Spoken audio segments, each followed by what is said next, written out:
नमस्कार मित्रों, देश से ट्यूशंस में आपका स्वागत है। इस वीडियो में हम सीखने वाले हैं 9th standard Maharashtra board new syllabus geography का 11th चैप्टर, जिसका नाम है ट्रांसपोर्ट एंड कम्युनिकेशन।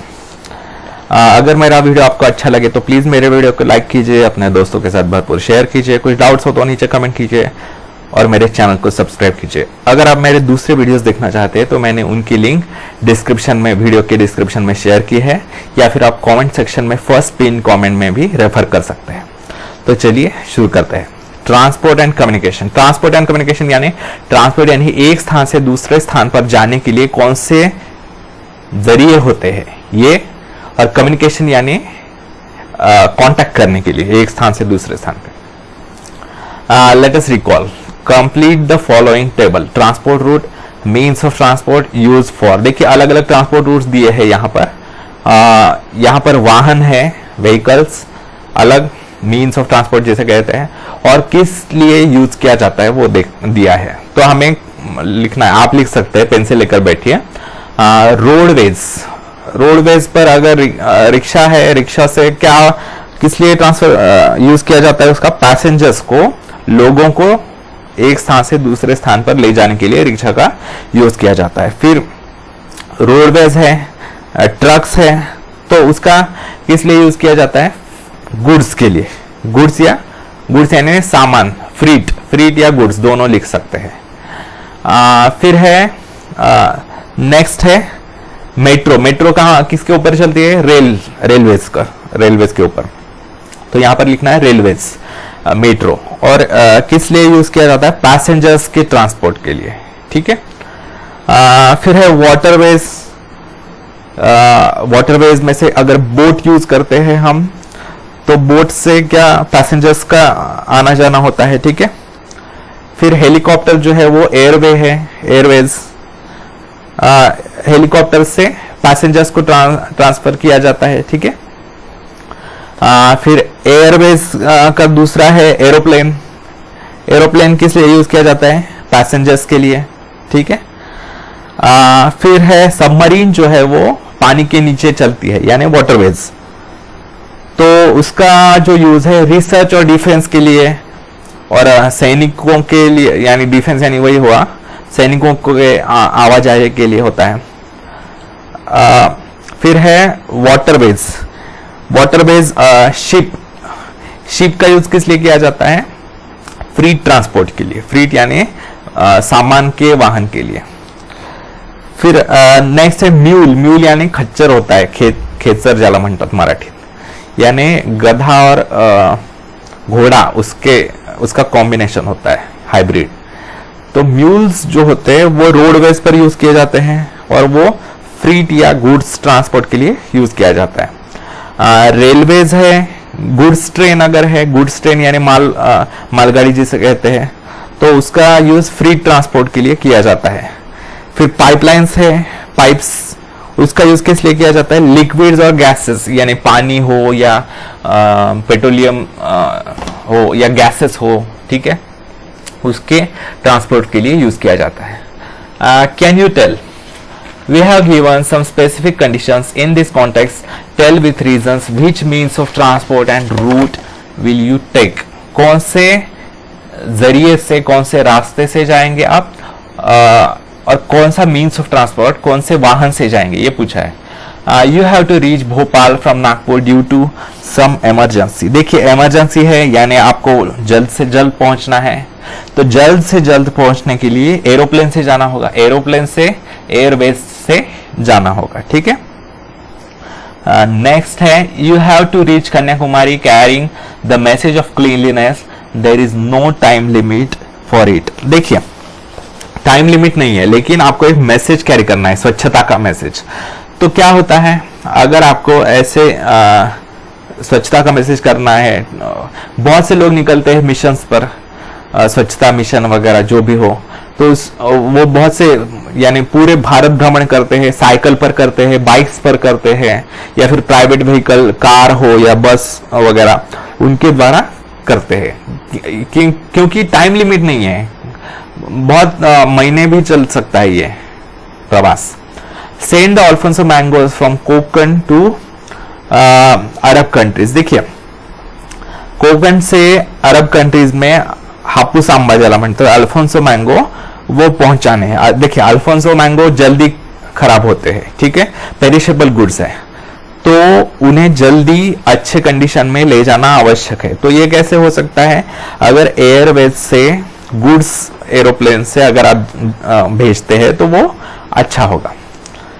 फिर Indrayani variety of rice has to be exported from Pune to Cape Town of South Africa at low cost. देखिए लो कॉस्ट से पुणे से साउथ अफ्रीका भेजना है इंद्रायणी बासमती राइस, तो कैसे, समुद्र के मार्ग से शिप में भेजा जा सकता है, और समुद्री मार्ग से जाना काफी सस्ता होता है, ठीक है। तो वाटरवेज से by ship. Large scale production of vegetables in Nandurbar has taken place, but it is not fetching a good price. The Nagpur-Surat National Highway and the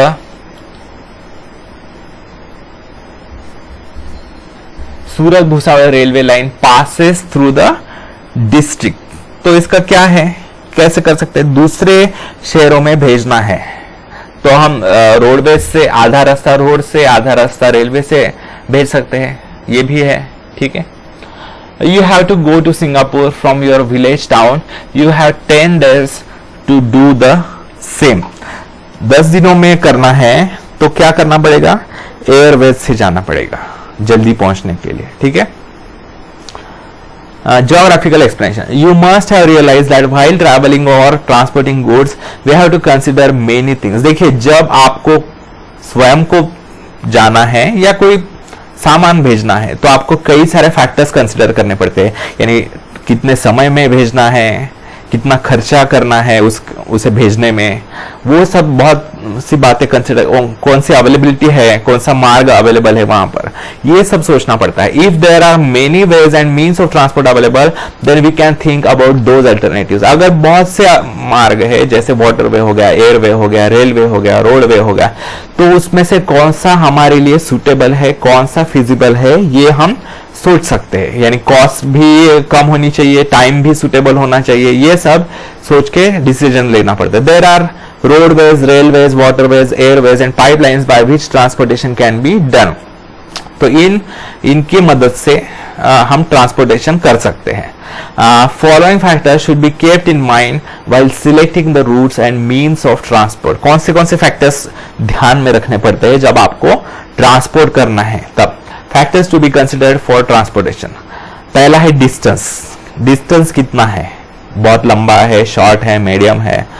फिर है फिजियोग्राफी, वहां की पूरा, यानी यहां से वहां तक जाने का रास्ता, वहां क्या समुद्र है बीच में, क्या प्लेन लैंड है, कैसा है वो। फिर रूट्स एंड मीन्स, यानी रेलवे से जाना है, रोडवेज से जाना है, एयरवेज से जाना है, वाटरवेज से जाना है, ये हो गए रूट्स। और मीन्स यानी एरोप्लेन हो गया या फिर प्राइवेट कार हो गई, बस हो गई, ये मीन्स हो गया अलग अलग। रोडवेज में ही दो अलग मीन्स है, देखिए फॉर एग्जांपल एक तो कार हो गई, दूसरा बस हो गई, ये मीन्स ऑफ ट्रांसपोर्ट है, यानी वाहन। फिर मार्केट, कितना मार्केट है वहां पर, ये कंसिडर करना पड़ता है। क्लाइमेट कैसा है आपको ट्रैवल करते समय पूरे रास्ते में, अगर बहुत एडवर्स क्लाइमेट लग रहा है बीच रास्ते में तो उसकी भी सुविधा करनी पड़ती है। फिर प्रोडक्ट्स कौन से है, टाइम कितना लगने वाला है, कौन से रूट से और कौन से मीन से कितना टाइम लग रहा है, ये कंसिडर करना पड़ता है। खर्चा कितना आ रहा है, कॉस्ट, ये भी कंसिडर करना पड़ता है। बहुत खर्चीला हो रहा है तो कम खर्चे वाला कोई जरिया चूज करना पड़ता है। ड्यूरेशन, यानी बहुत लंबा समय भी नहीं लगना चाहिए, फिजिबल टाइम होना चाहिए, ठीक है, ऐसे। If we consider the above mentioned factors, then our time and money is saved during the journey or transport. अगर ये सभी फैक्टर्स हम कंसिडर करते हैं ट्रांसपोर्ट के दौरान तो हमारा पैसा भी बच सकता है और हमारा समय भी बच सकता है। ट्रैवलिंग बिकम्स कंफर्टेबल, और हमारा ट्रैवलिंग भी कंफर्टेबल हो सकता है, सुविधाजनक। Transport is done without any damage to the goods. Transportation करते समय जो वस्तुएं आप ट्रांसफर कर रहे हैं वो विदाउट, उसे कोई हानि नहीं होनी चाहिए, डैमेज नहीं पहुंचना चाहिए। हानि पहुंचाए बिना वो सुरक्षितता के साथ पहुंचाना है। The selling price to be paid by the customer is not decided by the cost of production only. देखिए जो सेलिंग प्राइस होती है प्रोडक्शन, देखिए कुछ खर्चा आता है कोई वस्तु बनाने में, लेकिन उससे ज्यादा प्राइस पर वो वस्तु बेची जाती है। क्यों? क्योंकि उसमें कई सारे खर्चे आते हैं, जैसे पिछले चैप्टर में हमने देखा मार्केटिंग का खर्चा आता है, पैकेजिंग का खर्चा आता है, उसका ट्रांसपोर्टेशन, मेन ट्रांसपोर्टेशन का भी खर्चा लेना पड़ता है। ठीक है, ये सभी खर्चे कंसिडर करके फिर प्रॉफिट कमाते हुए हमें उसकी प्राइस डिसाइड करनी पड़ती है। It is decided by the transport cost and the production cost. Production cost और transport cost को मुख्यतः मिलाकर वो वस्तु की प्राइस डिसाइड होती है। The transport of freight should be done rapidly and safely. वस्तुओं का जो माल वाहन है, सामानों का वाहन ट्रांसपोर्ट है, वो सुरक्षित और तेजी से करना चाहिए। The price of the goods can be kept low if the transportation is affordable. देखिए अगर ट्रांसपोर्टेशन सुविधाजनक है, अगर वो अफोर्डेबल है, कम प्राइस में हो रहा है, तो जो वस्तु की कीमत है वो भी कम रहेगी। अगर बहुत खर्चा हो रहा है ट्रांसपोर्टेशन में तो कोई खरीदेगा ही नहीं, क्योंकि उसकी बेचने की प्राइस भी बढ़ जाएगी। Transportation is a basic infrastructure. Transportation के लिए बहुत बेसिक इंफ्रास्ट्रक्चर जैसे रोड्स बनाना, रेलवे का नेटवर्क बनाना, एयरपोर्ट्स बनाना, बस स्टैंड, रेलवे स्टेशंस, ये सब बनाने की आवश्यकता होती है, उसे कहते हैं infrastructure. Development of transportation infrastructure is an indicator of the development of the country और ऑफ दैट रीजन। ये और नहीं है, ऑफ होना चाहिए। तो अगर किसी स्थान पर अगर ट्रांसपोर्टेशन आप डेवलप करते हैं, उसका इंफ्रास्ट्रक्चर डेवलप करते हैं, वहां पर bus stand, railway stations, airports, ports, water ports अगर आप डेवलप करते हैं तो क्या होगा, वह उस रीजन का अल्टीमेटली पूरे देश का ही विकास होगा। और एक रीजन में कितने ट्रांसपोर्टेशन फैसिलिटीज है वो देखकर अंदाजा लगा सकते हैं कि वो देश कितना विकसित है, कितना डेवलप्ड है। The reforms in transport sector enhance the dynamicity of freight and passengers in a region. अगर एक रीजन में ट्रांसपोर्ट सेक्टर में डेवलपमेंट होती है, रोडवेज, रेलवेज वगैरह अच्छा डेवलप किया जाता है, तो वहां पर माल वाहन, सामानों का आवाजाही बढ़ती है तो व्यापार बढ़ता है, पैसेंजर्स का आना जाना बढ़ता है, तो वहां पर टूरिज्म वगैरह काफी डेवलप होता है, बिजनेस भी डेवलप होता है। Also industries and markets develop, तो वहां पर उद्योग बढ़ता है, मार्केट्स बढ़ते हैं। ठीक है, इकोनॉमिक ग्रोथ गेट्स बूस्ट, तो अल्टीमेटली क्या होता है, आर्थिक विकास होता है उस रीजन का। Per capita income that is PCI, देखिए पर कैपिटा इनकम यानी क्या होता है, पूरे देश का total income divided by total population of the country. यानी समझ लीजिए पूरे देश का इनकम है 10,000 और उस देश की पॉपुलेशन है 1,000, तो 10,000 डिवाइडेड बाय 1,000 यानी पर व्यक्ति इनकम, प्रति व्यक्ति इनकम कितना होगा, 10 रुपए। ठीक है, ये होगा पर कैपिटा इनकम। और ग्रॉस डोमेस्टिक प्रोडक्ट यानी पूरे देश का प्रोडक्शन कितने रुपए का हो रहा है, वो जीडीपी। तो अल्टीमेटली लोगों का स्टैंडर्ड ऑफ लिविंग बढ़ता है, पर कैपिटा इनकम बढ़ता है, जीडीपी बढ़ता है देश का। ठीक है, while reading map we can easily see the patterns of transport routes.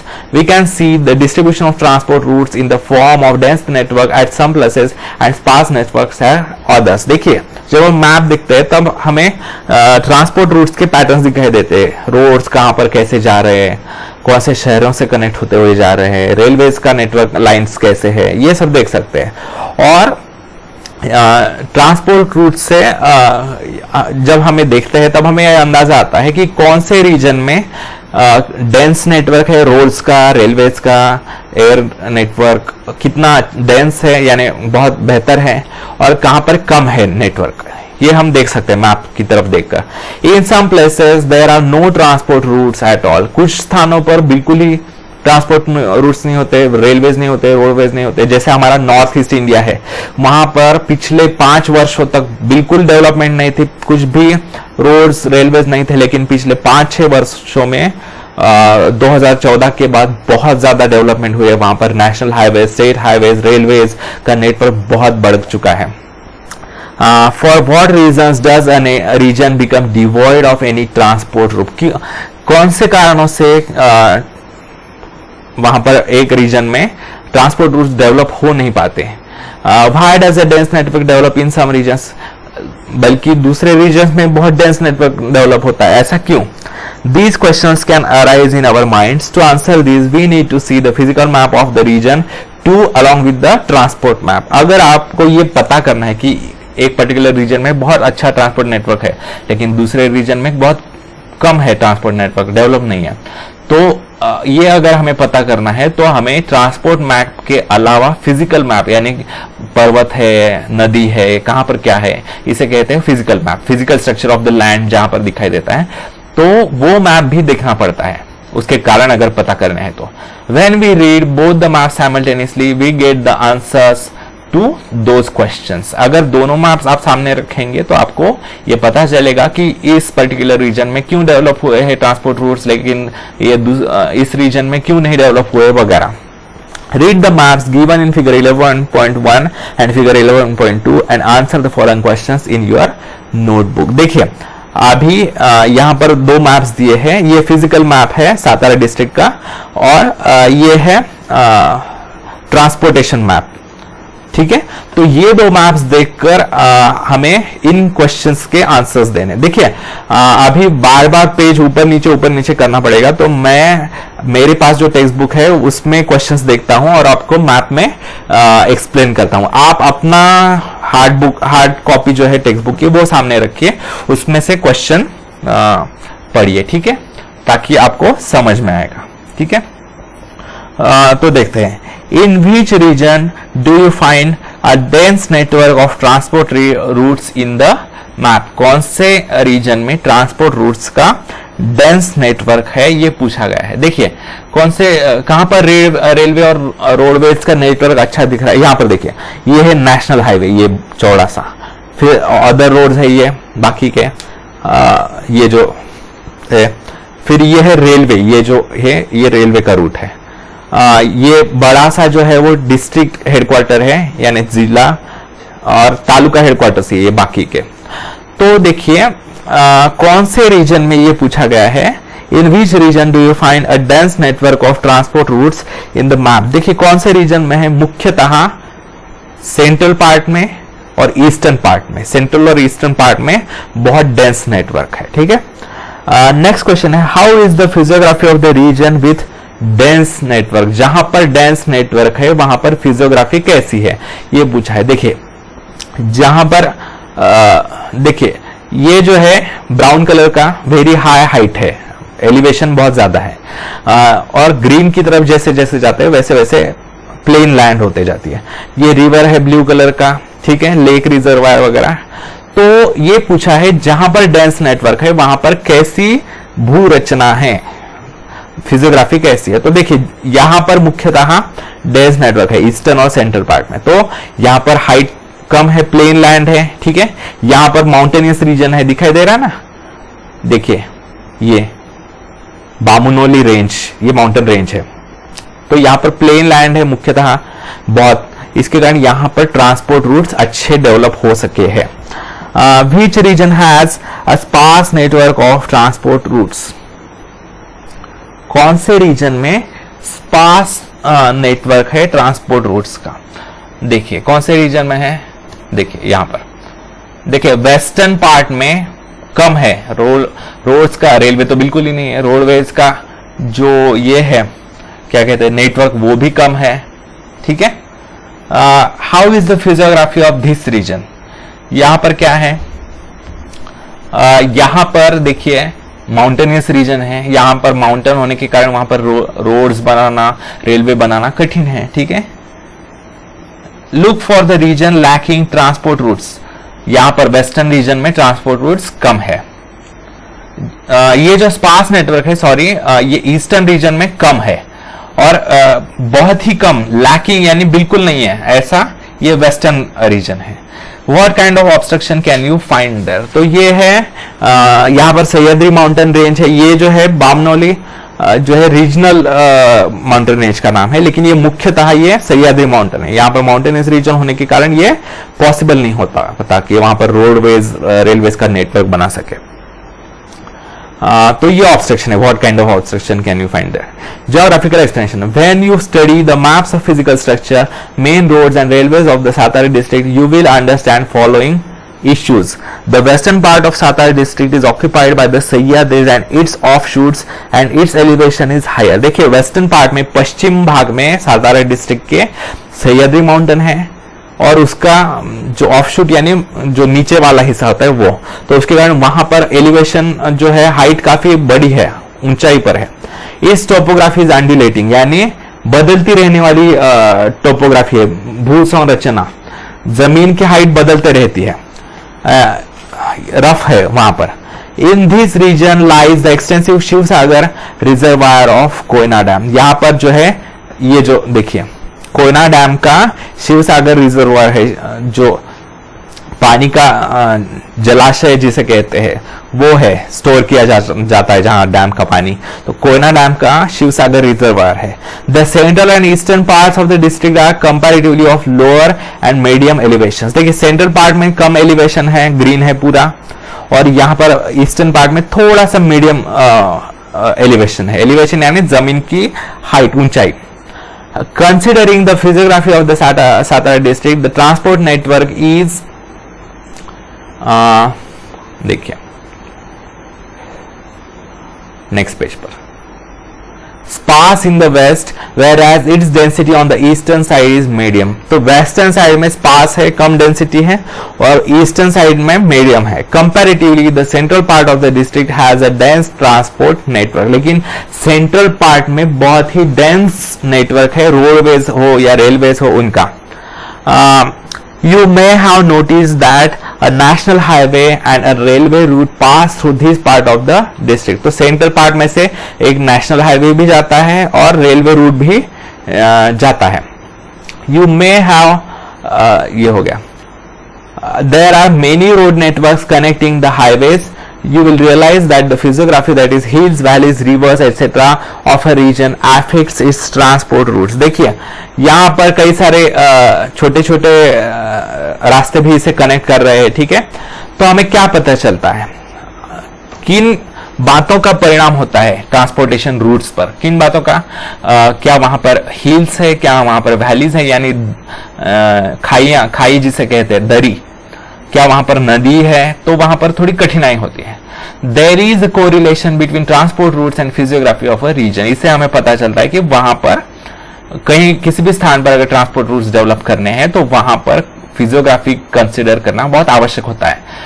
Bye studying the physiography of a region we understand its accessibility and remoteness. वहां पर फिजियोग्राफी कैसी है, पर्वत है, जंगल है, नदी है, खाई है, ये हम देखकर ये पता कर सकते हैं कि वहां पर पहुंचना क्या आसान है या कठिन है.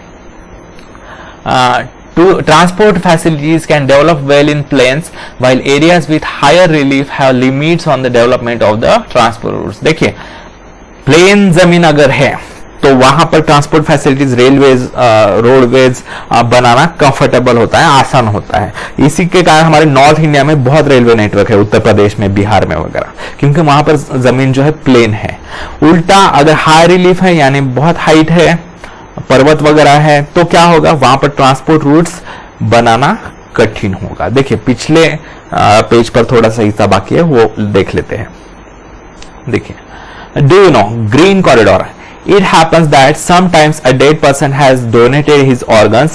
In such cases, such organs need to be transported from the donor's location to the receiver urgently. देखिए क्या होता है, कोई व्यक्ति ये लिख के रखता है अपनी इच्छा में कि डेथ के बाद मेरे ऑर्गन्स डोनेट करने हैं, तो उसकी डेथ जब होती है तब देखिए समझिए, चेन्नई में एक हॉस्पिटल में उस व्यक्ति की डेथ होती है और वो किडनी या हार्ट अपना डोनेट कर देता है और उसे उसके हार्ट की आवश्यकता है एक मुंबई के व्यक्ति को जो बहुत हॉस्पिटल में एडमिट है, क्रिटिकल केस है. तो क्या किया जाता है, तो चेन्नई से वो हार्ट हॉस्पिटल से एयरपोर्ट चेन्नई एयरपोर्ट से मुंबई एयरपोर्ट और मुंबई एयरपोर्ट से मुंबई के हॉस्पिटल में वो पूरा जल्दी से जल्दी ट्रांसफर करना आवश्यक होता है, 2-3-4 घंटों में.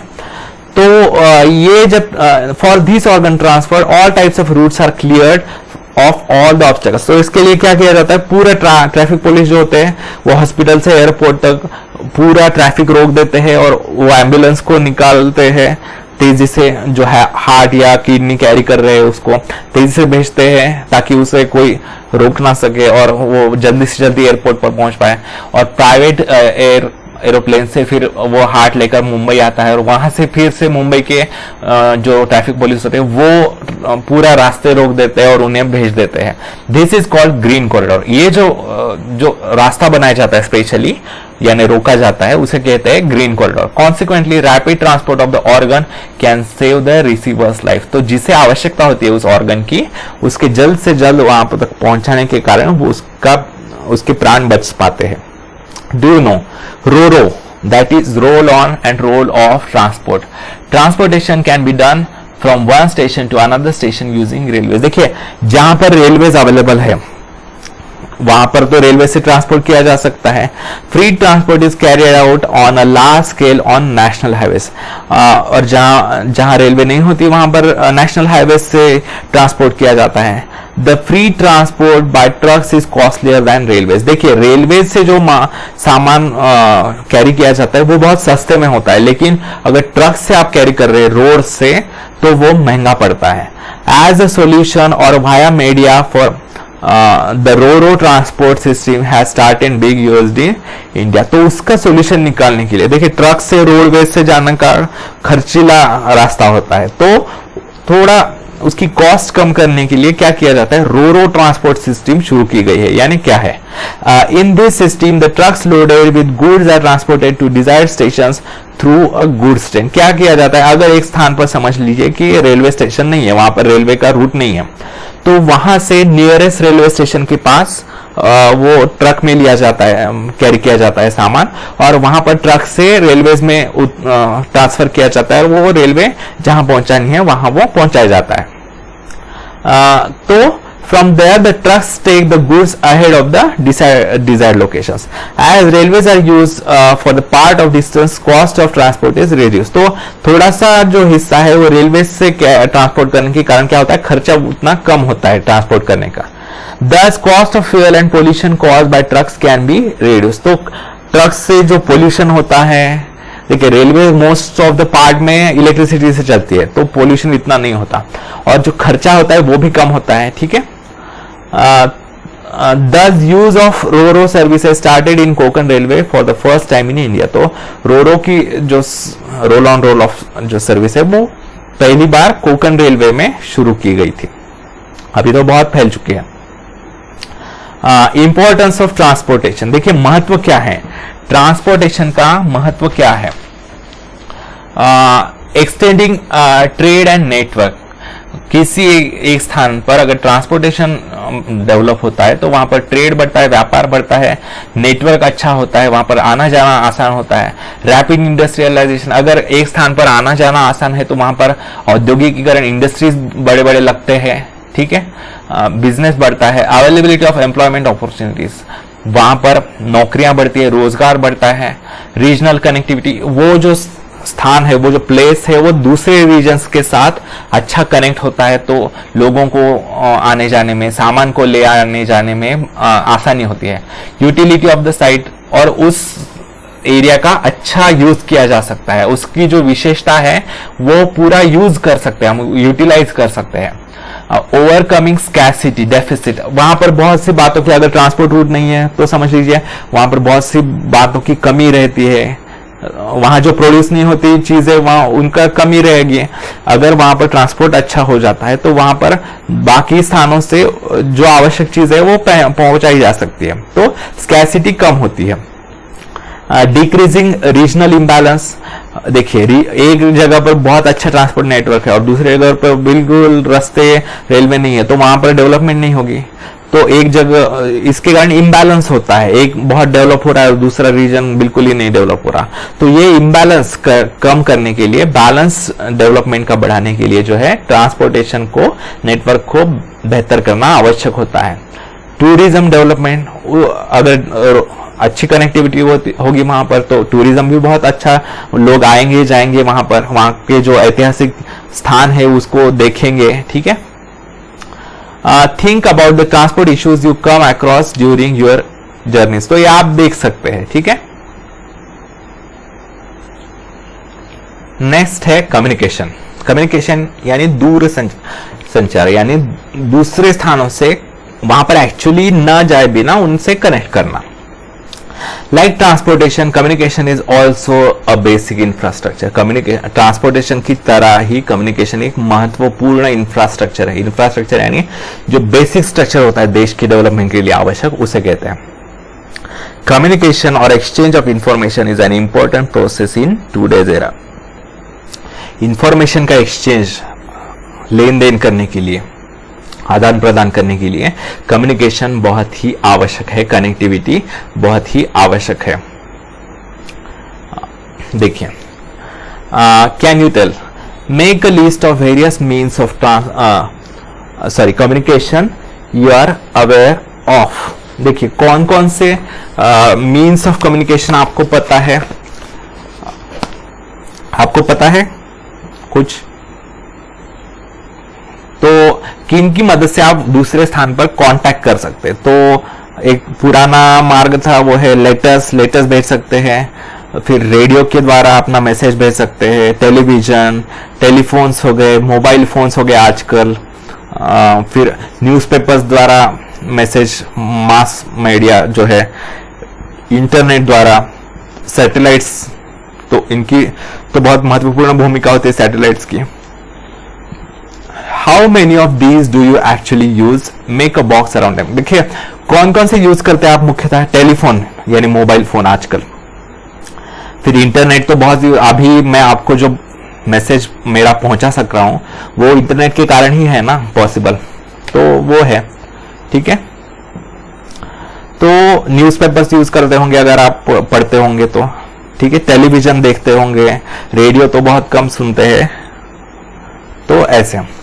For what do you use them, किस कामों के लिए, किन कामों के लिए आप इन्हें यूज करते हैं। देखिए रेडियो टेलीविजन जो है या इंटरनेट वगैरह है वो आप दूसरों से कांटेक्ट करने के लिए, देखिए रेडियो टेलीविजन न्यूज़पेपर्स जो है वो जो बड़े लोग हैं अपना मैसेज लोगों तक भेजने के लिए वो यूज करते हैं, और इंटरनेट हो या मोबाइल फोन्स हो वो आप पर्सनली कॉल करने के लिए अपने पेरेंट्स से, रिलेटिव्स से, टीचर्स से, फ्रेंड्स से, उनके लिए आप अलग अलग इंफॉर्मेशन हो, चाहे वो आज होमवर्क क्या दिया है स्कूल में, जो भी हो, तो ऐसी इंफॉर्मेशन का आदान प्रदान करने के लिए यूज करते हैं। Who uses the remaining means, बाकी के कौन यूज करता है, तो बड़े बड़े बिजनेसमैन यूज करते हैं, ठीक है,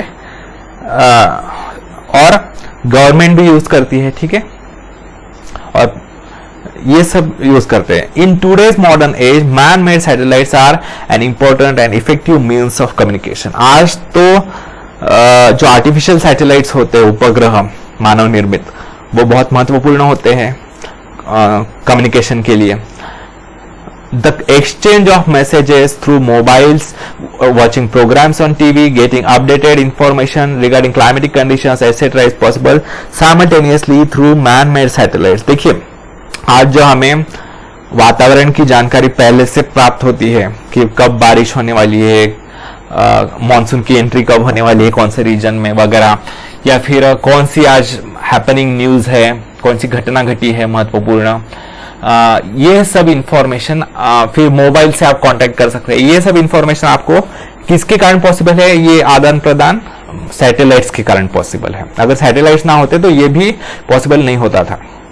satellite images obtained by remote sensing facilitate study of resources on earth surface and help in regional planning. देखिए रिमोट सेंसिंग यानी दूर से स्टडी करना, सैटेलाइट तो पूरे आकाश में होते हैं ना, अंतरिक्ष में, तो वो दूर से पूरी पृथ्वी का ऑब्जर्वेशन करते हैं और वो स्टडी करते हैं कि कहां पर कौन से रिसोर्सेज, जैसे नदी कहां पर है, पानी का रिसोर्स, या फिर जमीन में धरती के अंदर आयरन हो या गोल्ड हो, कहां पर कितना है वो देखने के लिए।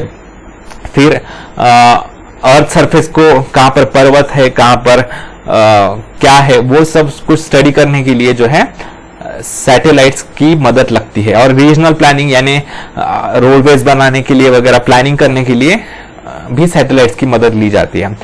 इन this age of internet and social media everyone needs to use this system. Satellite तो हर किसी को आवश्यक है, इंटरनेट यूज करने हैं, सोशल मीडिया यूज करने हैं, अलग अलग ये यूट्यूब जो है अभी हम देख रहे हैं तो वो सैटेलाइट की मदद से ही हो रहा है। The government of India is incentivizing the use of online trading, payments, money transfer, etc. देखिए भारतीय शासन ने, भारत सरकार ने प्रोत्साहन दे रही है काफी ऑनलाइन ट्रेडिंग को। आपकी जो आर्थिक व्यवहार है, पैसों का व्यवहार, भीम ऐप वगैरह, यूपीआई ऐप शुरू किए गए हैं। पेमेंट्स, मनी ट्रांसफर, एक व्यक्ति से दूसरे व्यक्ति को पैसे भेजने के लिए कई सारे ऐप्स शुरू किए गए हैं अभी करंट गवर्नमेंट ने। तो ये सब ऑनलाइन ही किया जाता है सैटेलाइट्स की मदद से। Many apps, that is applications which can be used on mobile phones have been developed. For example भीम app, SBI Anywhere, etc. Through these communicational facilities, we can pay various bills, sell, buy and carry out such transactions. कई सारे bill pay कर सकते हैं हम, electricity bill हो, water bill हो, ये सब पे कर सकते हैं ऑनलाइन ही। कई सारी वस्तुएं ऑनलाइन खरीद सकते हैं हम घर बैठे, ठीक है। तो हमारा बिजनेस भी चला सकते हैं। तो communication facilities have now developed on a large scale. This is not just limited to talking on telephones or sending messages, but also video calling is available now. देखिए आजकल तो केवल बोलना या मैसेज भेजना, पहले SMS होते थे या फिर सिर्फ बोलना होता था, ऑडियो कॉलिंग, लेकिन आजकल तो वीडियो कॉलिंग भी शुरू हो चुकी है। आप वीडियो कॉल से बोल सकते हैं, देख सकते हैं, बोल सकते हैं एक ही समय पर। तो ये काफी बढ़ चुका है communication sector. Similarly through video conferencing we can talk to many people at a time. अभी तो कोरोना समस्या में आपके ऑनलाइन क्लासेस होते हुए होंगे, ठीक है, एप्स की मदद से। तो ऐसे जो है किया जा सकता है। Besides the above facilities, means of communication have a few threats associated with them. लेकिन इनके कई सारे फायदे होने के बावजूद कुछ उसके थ्रेट्स भी है, कुछ उसके धोखे भी है। Many crimes are happening through internet, like website, email hacking, fraud, theft, attack, wars and terrorism, etc. कई सारे, कोई वेबसाइट हैक की जाती है, बैंक की अगर वेबसाइट हैक कर लेता है कोई, तो उससे क्या होता है, पूरा पैसा वो अपने अकाउंट में ट्रांसफर कर ले सकता है। कोई ऑफिशियल अगर डिफेंस से रिलेटेड इंफॉर्मेशन अगर कोई हैक कर लेता है तो हमारे देश के नेशनल सिक्योरिटी के सीक्रेट्स उसे पता चल सकते हैं। वॉर्स में कई सारे हैक, चाइना तो बहुत बदनाम है ऐसे हैक्स करने के लिए, ठीक है। फिर टेररिज्म भी फैलाया जा सकता है, फ्रॉड्स किए जा सकते हैं, पैसे के आपके अकाउंट के पैसे खाली किए जा सकते हैं। तो ऐसे possibilities of threats like theft of information, economic frauds, attacking important websites, etc. arise. बहुत से धोखे हैं, जैसे चोरी की जा सकती है इंफॉर्मेशन की। आज के जमाने में तो डाटा बहुत ही इंपॉर्टेंट है, आपका पर्सनल इंफॉर्मेशन चुराई जा सकती है। फिर इकोनॉमिक फ्रॉड्स, पैसे चुराए जा सकते हैं आपके अकाउंट से। अलग अलग वेबसाइट्स महत्वपूर्ण जो सिक्योरिटी से रिलेटेड है, जो भी है सरकारी वेबसाइट्स, उन पर अटैक करके उनकी इंफॉर्मेशन चुराई जा सकती है। तो therefore one should take precautions while using social networks. तो आप तो अभी बच्चे हैं, आपको तो बहुत सावधान रहना चाहिए। आपको पर्टिकुलरली सोशल मीडिया अकाउंट्स अभी तो यूज ही नहीं करने चाहिए जो होते हैं वो, और जो भी यूज कर रहे हैं उन्हें भी आपको सतर्क करना चाहिए। We should not reveal our information before ensuring safety. पूरे सुरक्षितता के बारे में पता किए बिना आप अपनी इंफॉर्मेशन, जैसे एटीएम कार्ड का नंबर हो, उसकी एक्सपायरी डेट हो वगैरह, वो कहीं पर भी शेयर नहीं करना चाहिए। फिर आपका पिन हो, जो एटीएम का पिन हो, ओटीपी हो, वो कहीं पर भी शेयर नहीं करना चाहिए। We should not put any sensitive information or personal information on social web networking sites, blogs, etc. तो ये हमारी पर्सनल इंफॉर्मेशन वगैरह जो है वो कहीं पर भी सोशल मीडिया पर शेयर नहीं करनी चाहिए। Figure 11.6 shows the image of cyber attacks. देखिए साइबर अटैक्स की ये इमेज है, मैं आपको एक्सप्लेन करता हूँ। These attacks are happening in between various countries. This will give you an idea of cyber wars happening in the world of internet. Cyber Wars यानी क्या, दूसरे देशों की वेबसाइट्स पर उनको हैक करने का प्रयास करना, उनके पैसे चुराने का प्रयास करना। तो देखिए अटैक ओरिजिन्स और अटैक टारगेट्स, देखिए सबसे ज्यादा ओरिजिन होता है यूनाइटेड स्टेट्स और चाइना में से सबसे ज्यादा अटैक्स किए जाते हैं दूसरे देशों पर। और कहां पर अटैक किए जाते हैं? यूनाइटेड स्टेट्स पर, यानी चाइना यूएस पर, यूएस चाइना पर बहुत अटैक करता है। देखिए यहां पर बहुत भीड़ दिख रही है ये जो अटैक्स किए जा रहे हैं। और हांगकांग पर भी अटैक किए जाते हैं। तो हमारे देश पर भी काफी अटैक करता है चाइना, साइबर अटैक्स। तो हमें भी सावधानता बरतने की आवश्यकता है, ठीक है। तो देखिए, send your friend an email giving information about the trip that your school is organizing, send a copy of the same to your ये करना है आपको, ठीक है। देखिए यहाँ पर एक आपके समझ लीजिए आपका कंप्यूटर हैक किया हुआ है, ये इसका तो ये मैसेज, ऐसा मैसेज दिखाई देता है उसके ऊपर। अगर आपका कंप्यूटर, आपकी कोई वेबसाइट है, आपका अकाउंट है, वो हैक किया है, तो देखिए उसके बारे में इंफॉर्मेशन लेते हैं। Which are the dates mention in, देखिए answer the following question by observing the instructions in the following given image. देखिए यहाँ पर कुछ दिया है, which are the dates mention on the image. देखिए क्या डेट्स दी गई है, देखिए 5/15/2017, यानी ये अमेरिकन पद्धति है डेट लिखने की। हमारे यहाँ डेट, मंथ और ईयर लिखा जाता है। अमेरिका में मंथ पहले लिखा जाता है, बाद में डेट और उसके बाद ईयर लिखा जाता है। यानी 15 मई को, 15 मई 2017 को ये payment will be raised on 15th May 2017 at 16:25. Your files will be lost on 19th May 2017. देखिए ये डेट्स दिए हैं, 15 मई 2017 और 19th May 2017, ये डेट्स दी है। What does the information in the image tell? क्या बताती है? देखिए ये बताती है many of your documents, photos, videos, databases and other files are no longer accessible because they have been encrypted. Maybe you are busy looking a way to recover your files, but do not waste your time. Nobody can recover your files without our decryption service. यानी आपका computer hack किया हुआ है और ये पूरी information आपके computer में जो थी वो हमारे कब्जे में है, हमारे पास है वो इंफॉर्मेशन, और अगर आपको हमारी बात माननी पड़ेगी तभी आपको आपका डाटा पूरा प्राप्त हो पाएगा। Can I recover my files? Sure, we guarantee that you can recover all your files safely and easily, but you have not so enough time. You can try to decrypt some of your files for free. Try now by clicking decrypt. If you want to decrypt your files, you need to pay. अगर आपको आपका data चाहिए तो you have 3 days to submit the payment. After that, price will be doubled. Also, if you don't pay in 7 days, you won't be able to recover your files forever. अगर आपको आपका data जो computer में था, आपका जो important data था, वो अगर आपको चाहिए तो आपको 3 दिन में हम जितने पैसे मांगते हैं वो आपको पहुंचाने पड़ेंगे। देखिए $300। अगर 3 दिन में आप नहीं मानते तो आप 3 दिन के बाद दुगने पैसे आपको देने पड़ेंगे और हम 7 दिन प्रतीक्षा करेंगे। अगर 7 दिन के बाद भी आप हमारी बात नहीं मानते तो आपको आपका डाटा कभी नहीं मिल पाएगा। ये मैसेज है।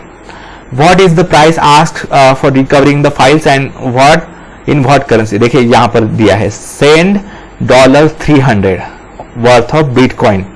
तो $300 की बिटकॉइन भेजने हैं। What is the type of crime here? ये इसे जो कहते हैं ये है साइबर क्राइम कहते हैं इसे, ठीक है। तो इससे सावधान रहना चाहिए। तो यहाँ पर ये चैप्टर समाप्त होता है। अगर आपको मेरा वीडियो अच्छा लगे तो प्लीज मेरे वीडियो को लाइक कीजिए, अपने दोस्तों के साथ भरपूर शेयर कीजिए। कोई डाउट्स हो तो नीचे कमेंट कीजिए, मेरे चैनल को सब्सक्राइब कीजिए ताकि जब मैं अपना नया वीडियो अपलोड करूं तब आपको तुरंत पता चले। अपने दोस्तों को भी बताइए इस चैनल के बारे में। धन्यवाद मित्रों, आपका दिन शुभ जाए।